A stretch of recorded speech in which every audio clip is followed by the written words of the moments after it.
Identity is who we are. In some cultures, I is a capital letter because of the importance we place on the sense of individual self. In other cultures, identity may be perceived more collectively, such as being a member of a family or group. An important part of identity becomes the definition of who we are as a person and what we stand for in life.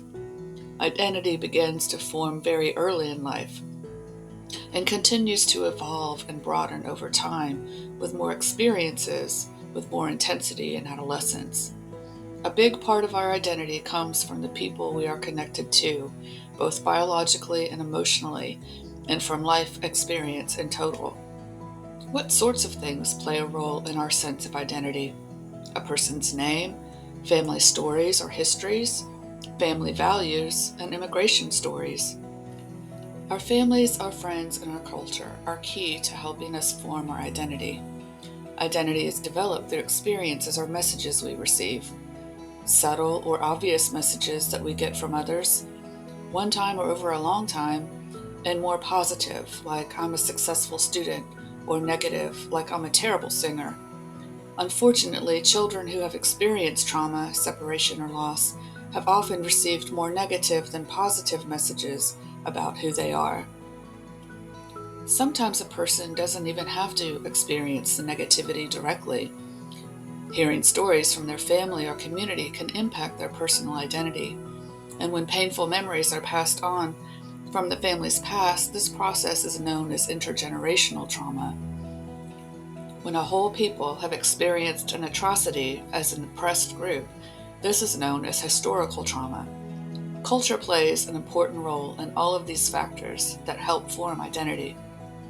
As we've been discussing, the world around children is a strong influence on how their identity will develop. Culture is one of the most profound influences because it surrounds children all the time and in many different ways. So today we're going to spend time talking about how to support children with their cultural backgrounds in developing identities.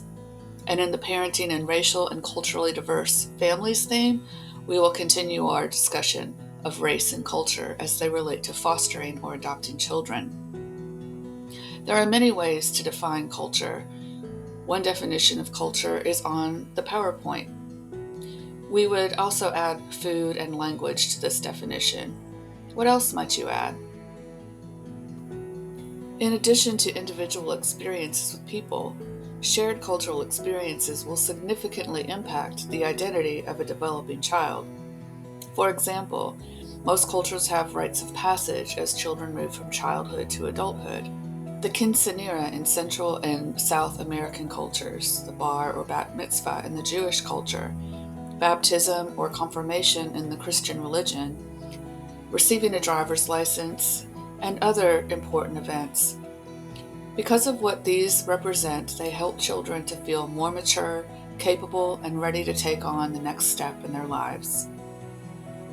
How a child perceives their family and immediate community's culture is critical to developing their identity.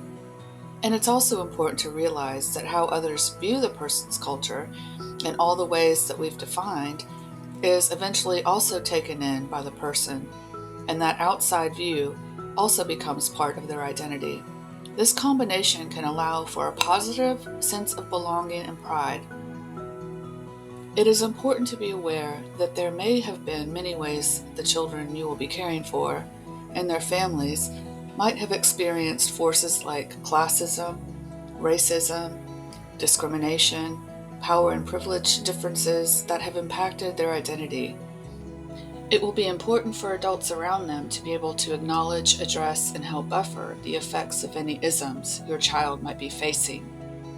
Your final quiz will involve an activity to practice talking with a child about when they are feeling like they don't belong or are less than. First, let's reflect on self-worth. A person's culture and identity will impact not only how a person views themselves, but also how they feel about themselves. That equals self-worth. Children who have experienced separations, loss, and trauma have already had many hits to their feelings of worth. So to improve their self-worth and corresponding behaviors, it can be very valuable to help them feel a sense of pride and belonging. One powerful way to do this is to connect them to their culture of origin and/or cultures they feel like they belong to. You see, when we do or say nothing about a child's culture, the result is not neutral.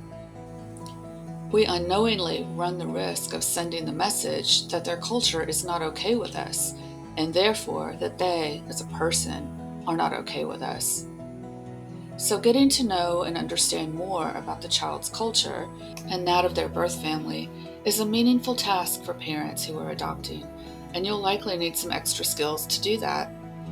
It's also important that you are able to express appreciation for diversity and other worldviews.